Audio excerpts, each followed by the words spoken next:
Kita ke informasi lain yang bisa hari ini sidang kasus suap dan perintangan penyidikan yang menjerat Sekjen PDIP Hasto Kristianto kembali dilanjutkan dengan agenda pembacaan eksepsi atau nota keberatan. Sekretaris Jenderal PDIP Hasto Kristianto hari ini rencananya akan membacakan sendiri eksepsi ataupun nota keberatan atas dakwaan Jaksa Penuntut Umum Komisi Pemberantasan Korupsi. Hasto sudah menyiapkan eksepsi pribadi setebal 25 halaman yang akan ia bacakan dalam eksepsinya. Sekjen PDIP akan menguraikan bagaimana operasi politik dilakukan terhadap dirinya hingga duduk di kursi terdakwa. Sementara eksepsi tim penasihat hukum setebal 130 halaman akan disampaikan secara bergantian oleh para penasihat hukumnya.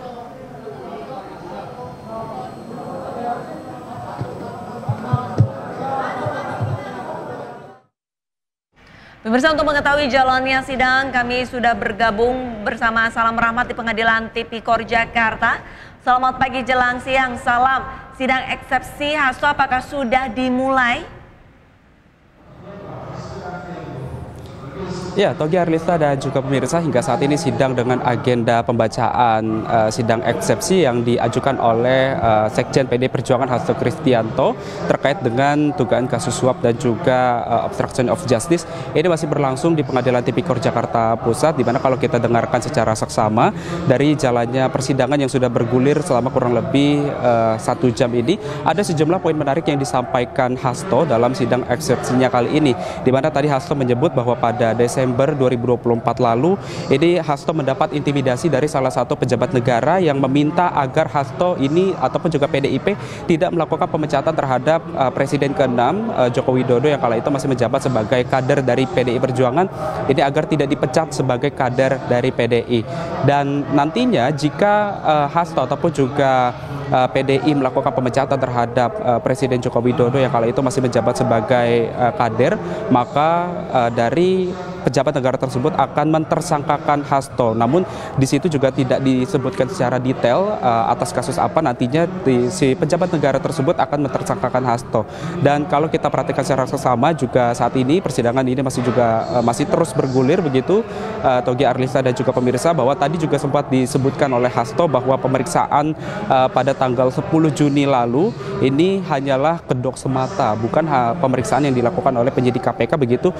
Padahal dari Hasto sendiri ini juga menyebut bahwa pemeriksaan pada tanggal 10 Juni lalu ini adalah yang disebutnya sebagai perampasan paksa yang dilakukan oleh penyidik KPK begitu, karena ada banyak sekali barang-barang yang disita oleh KPK tanpa memperlihatkan ataupun juga tanpa meminta terlebih dahulu begitu. Yang disebutnya ini Hasto juga mengaku sangat keberatan dengan adanya pemeriksaan yang dilakukan ataupun juga perampasan yang dilakukan oleh penyidik KPK. Terlebih juga dapat kami informasikan juga bahwa barang-barang yang disita oleh KPK pada 10 Juni 2024 lalu ini ada handphone yang tentunya ini memuat rahasia-rahasia partai yang di dalamnya begitu, dan tersebut dapat kami informasikan juga yang disebut oleh KPK data-data yang ada di dalam HP tersebut adalah bukti-bukti dari obstruction of justice yang dilakukan oleh Sekjen PDI Perjuangan Hasto Kristianto. Dapat kami informasikan juga bahwa tadi Hasto dalam surat dakwaannya ini menyebut bahwa surat dakwaan yang disebut oleh Jaksa Penuntut Umum terkait suap dan juga obstruction of justice ini tidak cermat dan juga sangat merugikan Hasto, yang tentunya Hasto juga meminta agar nantinya majelis hakim ini menolak eksepsi ataupun juga mengabulkan eksepsi yang diajukan oleh Hasto Kristianto maupun juga dari penasihat hukum Hasto Kristianto. Togi, Arlista.